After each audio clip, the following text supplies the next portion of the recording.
小臭虫也东西，也想买本以上啊？1、2个月，老夫青帝可强行。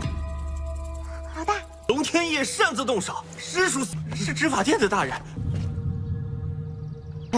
好久不见。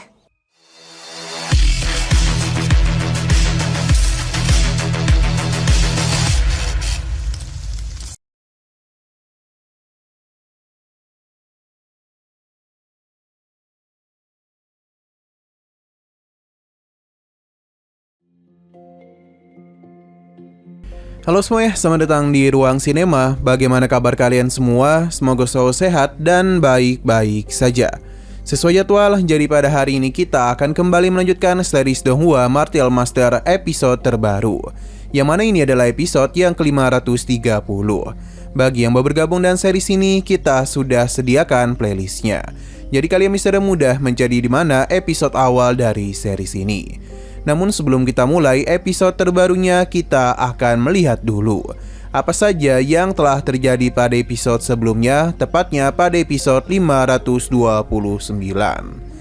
Kemarin harta yang mereka temukan ternyata merupakan urat spiritual murni. Ini semua tentu saja membuat Qingchen dan yang lainnya menjadi senang. Hanya saja ada gangguan dari seseorang yang ingin mengambil hal tersebut. Untung saja Xiaoyu berhasil mengusirnya dan melakukan pengajaran kepada pria tersebut. Sedangkan Xiaohu akan mengurus urat spiritual yang kecil-kecil demi bisa mempermudah tuannya. Sedangkan urat spiritual yang besar Qingchen simpan dalam cincin penyimpanannya.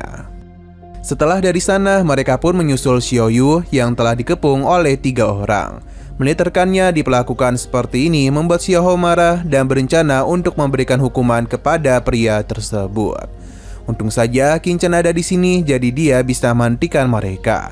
Ia tidaklah mempermasalahkan apa orang-orang itu lakukan. Hanya saja Denny tertarik dengan alat komunikasi yang mereka miliki.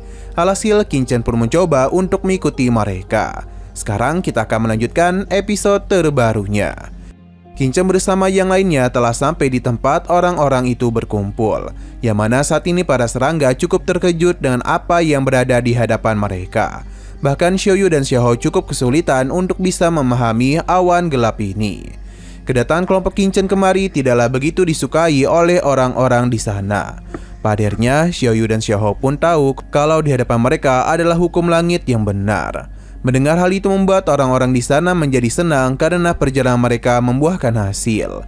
Pria dari keluarga Tian Linglong berterima kasih kepadanya. Ia juga tahu kalau para serangga aneh ini pasti berasal dari benua Void. Jadi pria itu berencana untuk membeli mereka. Perkataannya membuat Xiaoyu dan Xiaohu menjadi kesal karena mereka penasaran seberapa kuatkah pria ini sampai-sampai berani berbicara seperti itu. Padahal Xiaoyu bisa saja menyingkirkannya dengan mudah. Kesombongan mereka membuat pria ini menjadi kesal karena telah berani berbicara seperti itu di depannya. Qingchen dan Qiansu mentertawakan pria ini yang berusaha untuk menyentuh kedua serangganya, namun ia tidak kunjung bisa. Bahkan Xiaoyu dan Xiaohu sempat mempermainkannya yang membuat pria ini menjadi bahan tertawaan orang-orang di sana.东西，也想买本以上啊？Kesal karena telah dipermainkan, pria ini pun berencana untuk memberikan kematian kepada kedua serangga itu. Ledakan kekuatan yang begitu kuat pun telah pria ini keluarkan. Berhubung dirinya berasal dari keluarga Tian Linglong, jadi kekuatannya itu hampir menyerupai sosok naga. Alih-alih takut kepada pria tersebut, Xiaoyu dan Xiaohu justru dengan santuy menghindari setiap serangan yang dia lancarkan. Seakan-akan serangan itu tidak ada artinya bagi mereka. Seberapa keras pun pria ini menambahkan kekuatannya, semua itu hanya sia-sia saja. Tidak ada satupun serangan yang mampu menyentuh kedua serangga tersebut. Nah, pada akhirnya pria ini pun sudah membuat kesalahan karena serangannya malah teralihkan kepada Qingchen, yang membuat Xiaoyu menjadi marah dan meminta para serangganya untuk melakukan serangan kepada pria tersebut. Dan jumlah serangga sebanyak ini tentu mengejutkan semua orang yang ada di sana, karena bagaimana mungkin pria itu bisa mengalahkan semua serangga. Tapi pria ini masihlah percaya diri dengan kekuatan yang ia miliki. Ia bahkan sama sekali tidaklah takut. Jadi pada saat juga pria ini pun meningkatkan pola serangannya untuk bisa menghabisi para serangga. Sedangkan Xiaoyu sendiri memberikan perintah kepada para serangga untuk memakan kekuatan pria tersebut. Alhasil dalam pertarungan ini terlihat dengan jelas kalau kekuatan para serangga jauh lebih unggul. Serangan naga barusan dengan mudah mereka lenyapkan dan membuat pria ini sempat terpental. Walaupun begitu, para serangga masih belum berhenti dan kembali melancarkan serangan kepadanya. Karena niatan awal mereka adalah untuk segera memakannya.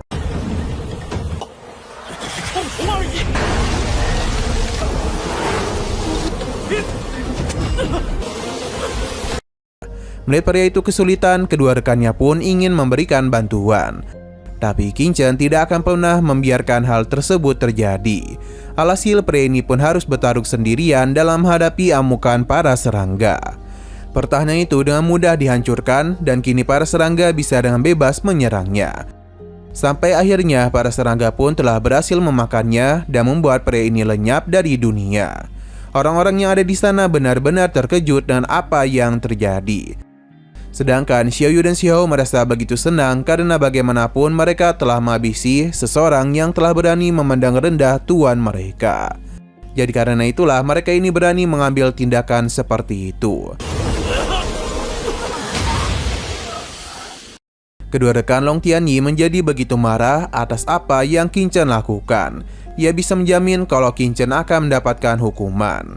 Qian Su menghentikan bacotan mereka. Karena yang memulai pertarungan lebih dahulu adalah Long Tianyi sendiri. Sedangkan mereka hanya melakukan pembelaan. Tidaklah mungkin bagi mereka pasrah begitu saja. Berhubung orang-orang ini tidak tahu siapa dirinya, jadi Qian Su pun memperkenalkan dirinya yang adalah murid dari Balai Tim Penegak Hukum. Mendengar hal tersebut membuat kedua pria ini sudah tidak lagi berani berbicara sembarangan kepadanya. Ia bahkan membenarkan kalau tindakan dari Long Tianyi sudah sangat keterlaluan. Dan dia itu memang pantas mendapatkan hukuman atas apa yang telah dia perbuat. Di sini Qin Chen mengenali salah satu dari mereka dan memanggil gadis itu dengan sebutan Zhao. Gadis ini pun mengenali Qin Chen dan memberikan salam kepadanya. Orang-orang di sana cukup terkejut karena Qin Chen juga memiliki hubungan dengan murid istana Piao Miao. 执法殿 龙天业擅自动手，实属是执法殿的大人。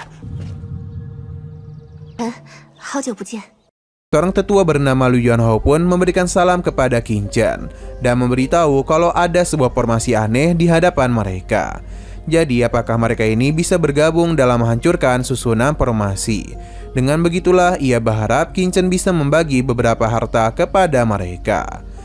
Qin Chen menanyakan butuh waktu berapa lama bagi mereka untuk bisa memecahkan formasi tersebut. Bagi Tetua Luo dan Tetua Ning, mereka akan saling bekerjasama. Mungkin membutuhkan waktu 1 hingga 2 bulan untuk bisa menghancurkan formasi tersebut.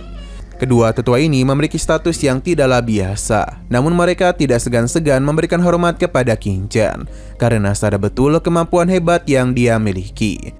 Jadi beberapa pujian pun terus mereka berikan. Hanya saja bagi Qin Chen waktu 1 hingga 2 bulan itu cukup lama. Ini wajar karena formasi tersebut memiliki 8 bagian. Jika Qin Chen memasukinya secara paksa, maka akan membutuhkan waktu lebih lama lagi.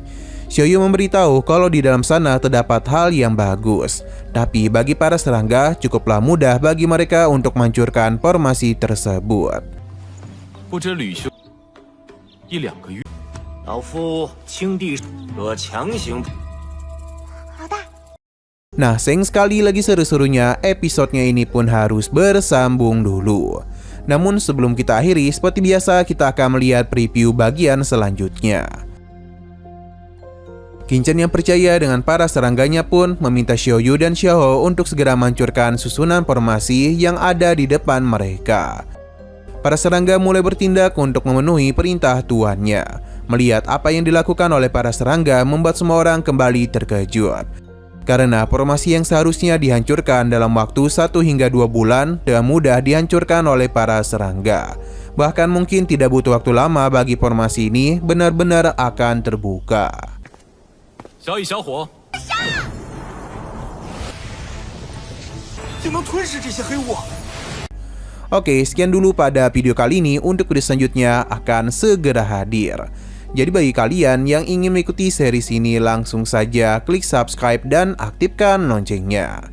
Terima kasih yang sudah menonton video sampai habis.